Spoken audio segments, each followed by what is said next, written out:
Tutorial 1. So please subscribe the channel and press the bell icon and like, share and subscribe so that you can get more important and questions and easy explanation of that questions. So మీరు subscribe చేస్తేనే మాకు కూడా ఎంకరేజ్మెంట్గా ఉంటుంది. So ఇంకా questions చేస్తూ వస్తానన్నమాట. So చూడండి, మనకి next మన మ్యాట్రిక్స్ అండ్ కలెక్టర్స్లో మన మీన్ వాల్యూ థీరమ్స్లో నెక్స్ట్ అనమాట cashews mean value theorem. So ఏంటి ఈ థీరం అంటే సింపుల్, ఏం లేదు, మనకు 2 ఫంక్షన్స్ ఎఫ్జీ ఉన్నాయనుకోండి. అప్పుడు సచ్ దట్ ఎలా ఉంటాయంటే ఆ రెండు కంటిన్యూస్ ఉంటాయి ఏబీలో and derivable, nothing but differentiable, meaning is same, and G dash is not equal to 0. Okay, for x value ఏ ఎక్స్ వాల్యూ అయినా సరే ఏ కామా బీలో అప్పుడు జీ డాష్ అనేది నాట్ ఈక్వల్ టు 0 అయితే అప్పుడు ఒక సి అనే పాయింట్ అని ఉంటుంది అనమాట మన ఏ కామా బీలో. ఎలా ఉంటుంది అంటే ఇగో ఈ కండిషన్లో ఉంటుంది. సో ఇప్పుడు చూద్దాం, మనకు వెరిఫై ఇచ్చాడు. సో 2 ఫంక్షన్స్ ఇచ్చాడు.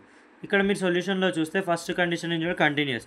సిన్స్ మీరు చూడండి f of x g of x are polynomials, అవునా కదా? పాలినామియల్సే ఇస్తాడు మీకు, ఇది గుర్తుపెట్టుకోండి. Therefore f comma G are continuous in 1, 2. కంటిన్యూస్కి ఫుల్ బ్రాకెట్స్ పెడతాం, వాడు ఇచ్చిన ఇవ్వకపోయినా గుర్తుపెట్టుకోండి. నెక్స్ట్ డిఫరెన్షియబుల్ అన్నాడు. డిఫరెన్షియబుల్ అంటే ఎలా కనుక్కోవాలి? ఫస్ట్ ఎఫ్ డాష్ ఎక్స్ చేయండి, ఎంత అమ్మా 2x.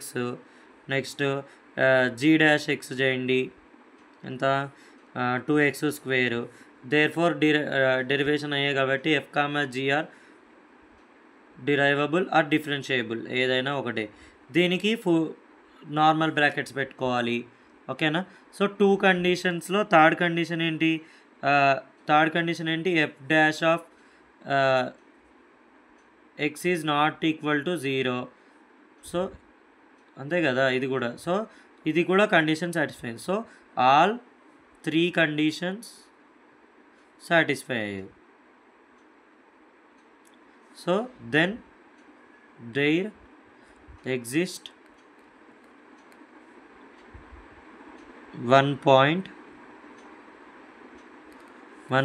C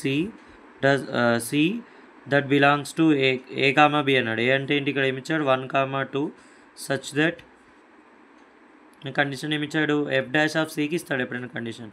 F of b minus అంటే ఎఫ్ డాష్ ఆఫ్ సి కదా, బై జీ. ఇందులో 2 ఫంక్షన్స్ ఉన్నాయి కాబట్టి by g dash of c. ఏ బై ఇక్కడ ఎఫ్ దగ్గర ఎఫ్ వచ్చింది, ఇక్కడ జీ దగ్గర జీ వస్తుంది, అంతే. జీ, ఓకేనా? సో ఇది చేసుకోవాలి. సో ఇక్కడ డాష్ దగ్గర సి పెట్టుకోవాలి, అంతే కదా. సో ఇది ఎంత వస్తుంది? 2c బై ఇదేం వస్తుంది? 3c². ఇది ఎంత అమ్మా?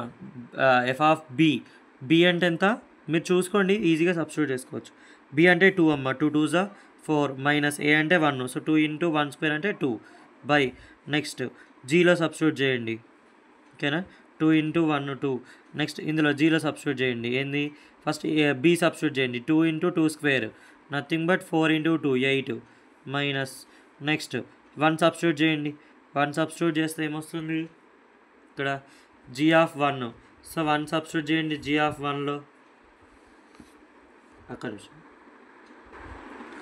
సో మనం ఇందులో సబ్స్టిట్యూట్ చేయొద్దు, ఇందులో చేయాలి. సో ఇది చూడండి, ఇక్కడ ఎఫ్ ఆఫ్ బి అంటే ఏంటి? ఇందులో సబ్స్టిట్యూట్ చేయండి. ఫస్ట్ 2 అంటే 2² ఈజ్ 4, ఓకే.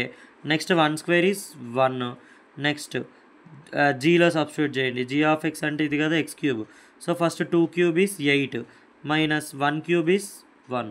సో మీకు ఇక్కడ స్క్వేర్ సి క్యాన్సిల్ అయిపోయింది. సో మనకేంటి, మీరు క్రాస్ మల్టిప్లై చేసుకోండి ఒకటేసారి అట్ ఏ టైము. సో ఇక్కడ 2/3, ఇక్కడ ఏమొస్తుంది? 3 వస్తుంది. సో 3 3s 9, ఒక స్టెప్ రాయండి కావాలంటే. సో ఇదేమొస్తుంది? 2/3c ఈజ్ ఈక్వల్ టు 3/7 వస్తుంది. మీరు క్రాస్ మల్టిప్లై చేసి ఇక్కడ సి వాల్యూ వచ్చేసి 14/9 అంటే 1.5. చూడండి మన సి వాల్యూ ఎంత వచ్చింది? Therefore C is equal to 1.5. So చూడండి ఈ 1.5 వాల్యూ మనం సాటిస్ఫై చేసిందా చూడండి. ఈ సి వాల్యూ ఎలా ఉండాలి? 1కి 2కి నార్మల్ బ్రాకెట్స్ అంటే మిడిల్లో ఉండాలి, ఉంది కదా. సో ఇలా మన మీన్ వాల్యూ థీరం కూడా, క్యాషియస్ మీన్ వాల్యూ థీరం కూడా వెరిఫై అయిందనమాట. సో ఇలాంటి ఇంపార్టెంట్ క్వశ్చన్స్ ఈజీ ఎక్స్ప్లెనేషన్ కావాలంటే మన ఈకే ట్యూటోరియల్ 1ని సబ్స్క్రైబ్ చేసుకొని బెల్ ఐకాన్ని క్లిక్ చేయండి. Thank you.